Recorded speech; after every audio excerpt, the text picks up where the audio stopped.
This is Short Hammer. It is the 2nd of October, 2022, and this is Trading Zones. Lots been going on. This was an insane week of trading where we saw massive selling, and I think a lot of people are surprised that you know the selling just continued. But what we have to look at is we had a lot of things come out of the Fed, and what they have been consistent on is that they would like to see, um, you know, real estate lower as far as prices. And the way to impact that is to continue to raise interest rates to the point where less people are interested in getting mortgages on houses. And so their goal is to lower inflation, and one of the mechanisms that they want to use to do that is real estate, right? So it's one of those things where the Fed is fickle, and I think a lot of us did think that they would want to, cut back on some of that rhetoric headed into the midterm elections. But at the same time, if you look around the world, countries that ignored rising inflation end up in super inflationary situations where they just can't control it. And the only way to stop that inflation is a recession, or just continue to raise interest rates to really constrict the economy to lower that inflation. So what I'll say is, don't be panicking or terrified. I know there's news coming out of the UK, um, that they basically instituted QE, but the way that they're doing it is very specific, and it's not supposed to um, cause more inflation. But this is the thing to remember: don't listen to anything that any of the central banks are saying, because obviously they have no idea what they're doing, or we wouldn't be in an inflationary environment.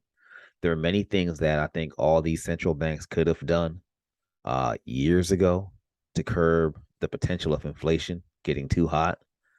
But whenever it's one of those things, whenever there's a run happening, few people want to get in the way of that, um, because it's just a windfall and it's good for everyone. But at the same time, being responsible, there's a point where you say, hey guys, we got work on Monday. It's time to wrap up the party. And I think that the central banks and a lot of these different governments didn't do a good job of reining things in over the last 5 to 10 years. Times when they could have stepped in and done things specifically, to help slow the rise of inflation. And yeah, that's what I believe. And there's some things that where your hands are tied, right? During a pandemic, when people cannot, when people weren't working, freezing, or putting a moratorium on foreclosures and things of that nature. It's like there's so many things that go into it, but there are ways that they could have prevented it, I believe. But that's outside my area of expertise. And so let's look at this chart. So where we are on the RTY, right down here near the 1662 area, 1660-ish area, right above the pop gold. And if we dip below this, next up we have 1633, 16 the 1610-ish, 1612-ish. Then below that, the 1560s. It's hard to see it because the last time we were this low was, we do see something here back in June, but I kind of want to, let's see how that, let's go to a 1 week chart. Here we go. And open this up on the RTY. And let's look back and see. Um, okay, if we happen to go lower. So we had a break on the on November 2020. And that was the beginning of this massive run, right? And so if we look before that, we saw tops up here at the 1746 area, and it played around with the 1632 area, sort of ricocheting back and forth. And we sold down here to the 1614. So these are levels to watch, right? Watch the 1632. That's an area to watch. The next area to watch is the 1613. We do see some wicks up here in the 1640s as we go into the 1632 area, but we have to see how those play out. And here there's a shelf at the 1612 area. That looks to be a really good area with some definite candle structure there. You can see all the way back to 2018. That's interesting. So that's what I'd be watching for on the RTY.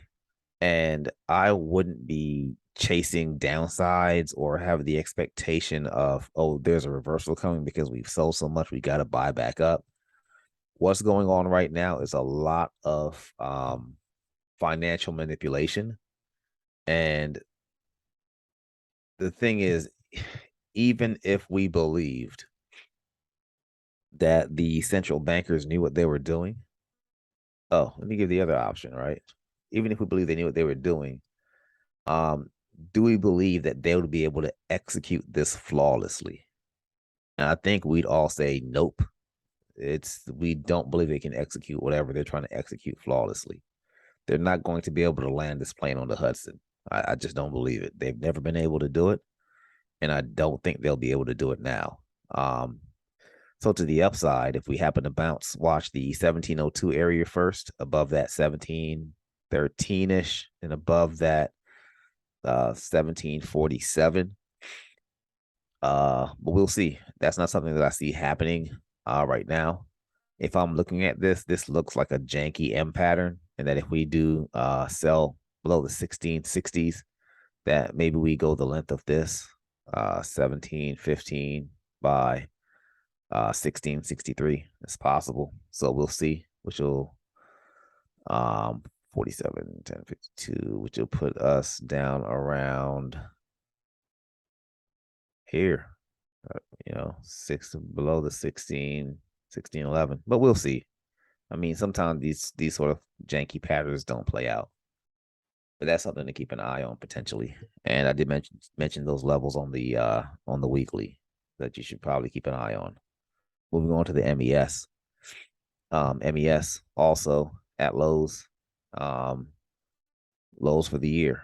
And so if we're wondering where do we go from here, I do have some lines. And next level down is 35.87, 35.65, then 35.33, 35.30-ish. So let's slip this back to the 1 week, see how this looks. Hopefully this doesn't look too weird for you when you see these lines. But I think we kind of got to go back and see what were we doing before. So we see the break in November. It's there. We're looking for candle structure. If I'm looking at this for structure, yikes. We could really fall down to 3,500, 3529-ish, 3524-ish. We see these wicks, but 3380, 3214. That seems like an area where we could sort of chop around a bit. This 3214 area seems like 3224 area seems like an interesting area. Not sure if we'll get there. And then we could bounce around with 3383 by 3224. That's interesting, right? So that's interesting to the downside. And who knows if that's going to play out. Let me stay here. Let me switch this back to the 4-hour and look to the upside. I know it's weird with all these. Sometimes when you see these lines on my chart, it looks kind of weird. But if we do happen to regain the 3620s, there is a potential for us to get back to 3652, climb through that. And for anyone that would be thinking to long this, me personally, I would look for a break at 3740s and look to see if we see a squeeze to the 3760s. But the real area is way back up here around the 3850s. That's way up there. It's a long way away. But if we're looking at this, this almost looks like, if you're going back to the 28th of September, almost like another janky M pattern, right? And the resolution will probably be, if I'm looking at this right, maybe down to 30, 35, 70-ish, 60-ish. So we'll see. But that's interesting on the MES. But definitely low of the year. And the question is, do we have more selling in store? I don't know why we would bid right now. Unless the central bank is saying something different than what they've been saying the last few weeks. M&Q, tech, under pressure. And one of the things that we'll see, so tech is at the low of the year. Not by much, but it's definitely low of the year. And next up is 10,944, 10,659. Let's go to the weekly chart so we can really see what levels we have down here. So over on the weekly chart, looks like we could see some movement around the 10,946. Then we have about 10,667. Scrunch this up a little bit so we can see what we've got going on.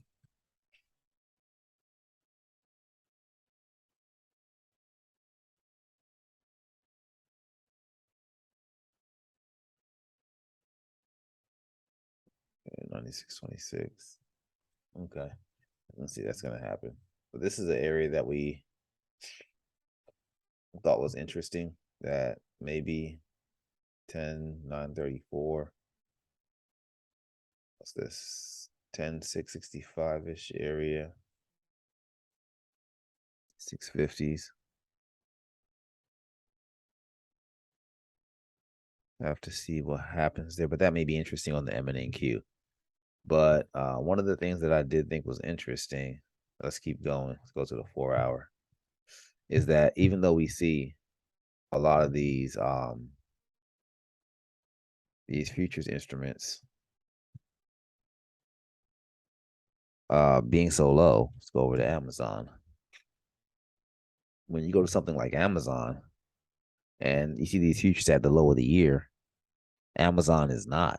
Amazon's low of the year is at least another, 10, 11 points lower. So what you have to ask yourself is that where we're headed for Amazon? So that's something to watch. So keep an eye out for a break of the 106.90s, and will we get down to around the 102.70s on Amazon? And if we do we go below that? Do we hold?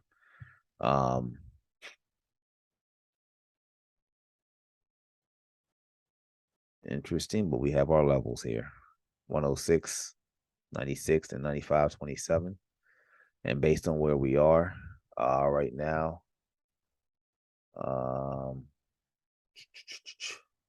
even though we see this structure here from the 23rd of September, the 27th of September, I don't really think we're gonna bounce here. If we do bounce, watch for a pullback into the 117s. We'd have to bid above that, and a bid above that would open up a push into the 120s. But that's not what I see happening. This looks like it wants to go down to 106.90s and then down here around the 102s to retest that low. And then we can see if we start to see some buying there. So if nothing changes as far as our Fed, our central bank, if nothing changes with them, then I would expect this to continue to go down, because their bend has been, we're going to raise interest rates and we're going to get inflation down. So we'll see how that works out. Let's keep it moving. Right over to Netflix. Netflix, interesting also. Not anywhere near the lows from June, which are way down here around 174. Um, and I think this kind of goes hand in hand with some of the things we're saying about Netflix that we did like. Like we really did like that Netflix was coming up with a new way to be able to monetize their uh their properties and their content with advertising or with creative advertising. And maybe they were really trying to figure out how to land that, but so far it looks as if they're, you know, they're on the right track for that, just as far as what investors are thinking and the potential for growth. And so if I'm looking at this, um, yeah, maybe we do go down a little bit more to 223. Maybe we go lower, but for Netflix to get back anywhere near the low of the year, we have to drop um well over 50 points. And I don't know if that's going to happen right now, even if the market continues to pull back a little bit. Netflix is definitely stronger than the overall tech, right? At the overall tech market. Look at all the stocks that are in that basket. And so the question would be, how much do you believe in Netflix? And if Netflix is this strong now, if when we rally, will there be some serious momentum behind Netflix?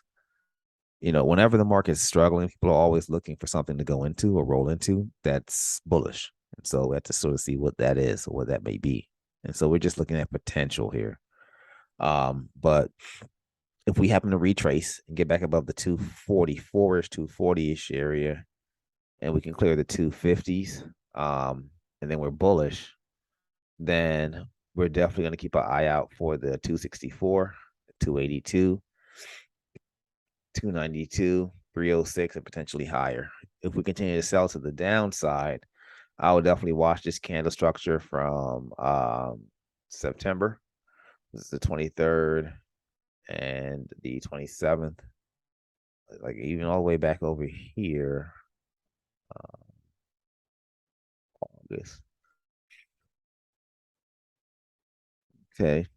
And so that's possible. Maybe we sort of hang on this pivot cluster, but there is a potential for us to dip to the 210s into the 204s and potentially to the 174s. But don't be overly pessimistic or overly bearish at these movements because the market could surprise us at any moment, right? So you got to stay nimble. Over to NVIDIA, and NVIDIA looks a little bit different than Netflix. Um, chips definitely took a hit, and where are we, NVIDIA? Okay, March was pretty low, 15. Mm,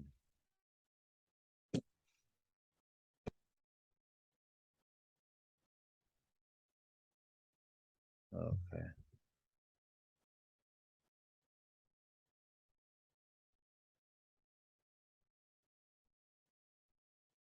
Okay. So we'll see. Nvidia is interesting. So from here, Nvidia is right above the 119. If we drop below that, then watch out for the pop up around 108, then maybe to the 94.25 area.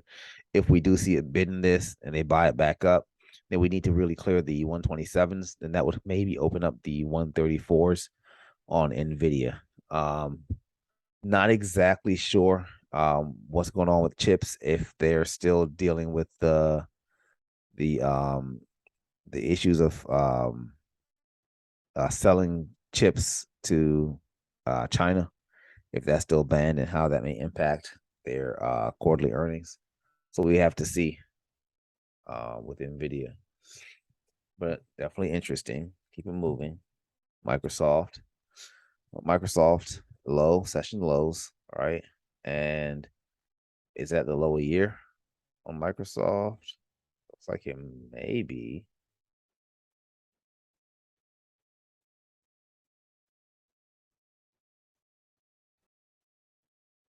Huh. Okay. So even though we're low, um, we definitely could go lower. Uh, 217. So we'll see. Just looking at this, we'll see. I have to go to the weekly chart. We'll see. If the buyer step in, takes us back about 234, then that opens up 240, then maybe potentially 242 and 244 if we sell. Then watch out for 231, 229, then there's some room to 221, maybe the 217 area. So that's what I see on Microsoft. This is like earnings is on the 26th of October. That may change.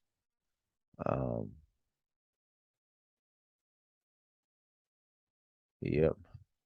Let's keep going. Okay, on over to Meta.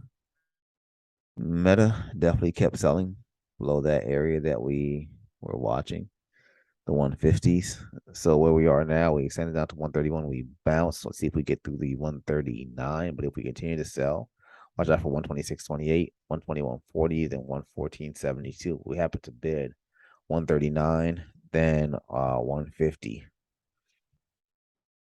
And so we'll see where we are Monday, if we're drifting and selling lower, or if we're there's some sort of news that may rally us. So we'll see. But remember, Meta pivoting to the metaverse. Once they get all the kinks and the bugs out and finish that out, it's going to be a very valuable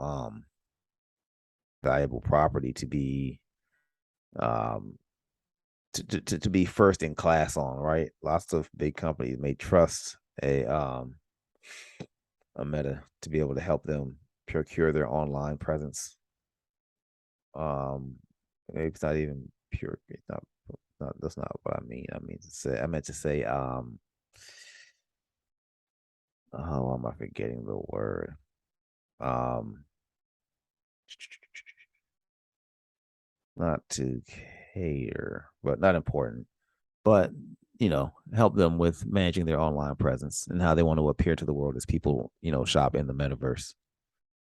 So let's keep it moving. But remember, there's midterms coming. There's going to be massive spend, and Meta has a potential um to get a piece of that. So we have to see how they position. They keep their rules and restrictions and regulations tight, and or if they kind of loosen them a little bit, just to rebuild, rebuild the coffers. Let's keep it moving on over to Tesla. Now Tesla is well off of the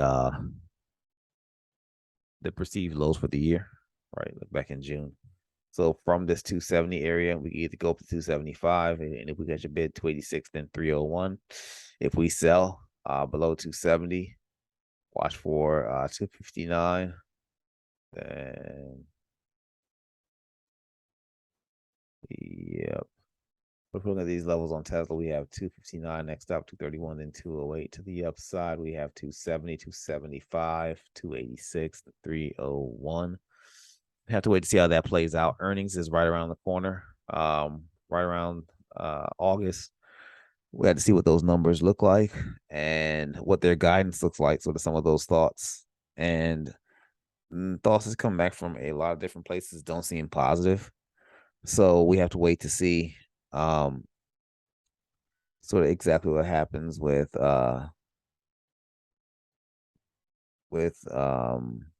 Tesla here. Definitely keep an eye on it, and maybe a few alerts to watch if it extends strongly past levels, and the futures continue to dump, not giving any support.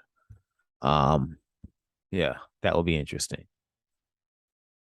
That will be, and maybe earnings won't do them any favors either. So we have to wait to see. DLTR. I did definitely play this week.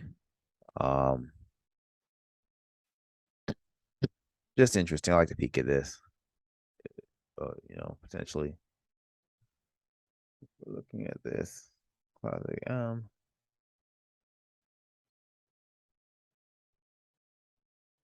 It would definitely be interesting around this 124-ish area, but we'll see how this plays out. Looks like a janky M here that's formed on the 4-hour chart. Let's see. What else? Oh, Apple. Nice dip on Apple. And remember, Apple's been one of the strongest tickers this year. We could watch out for the 134.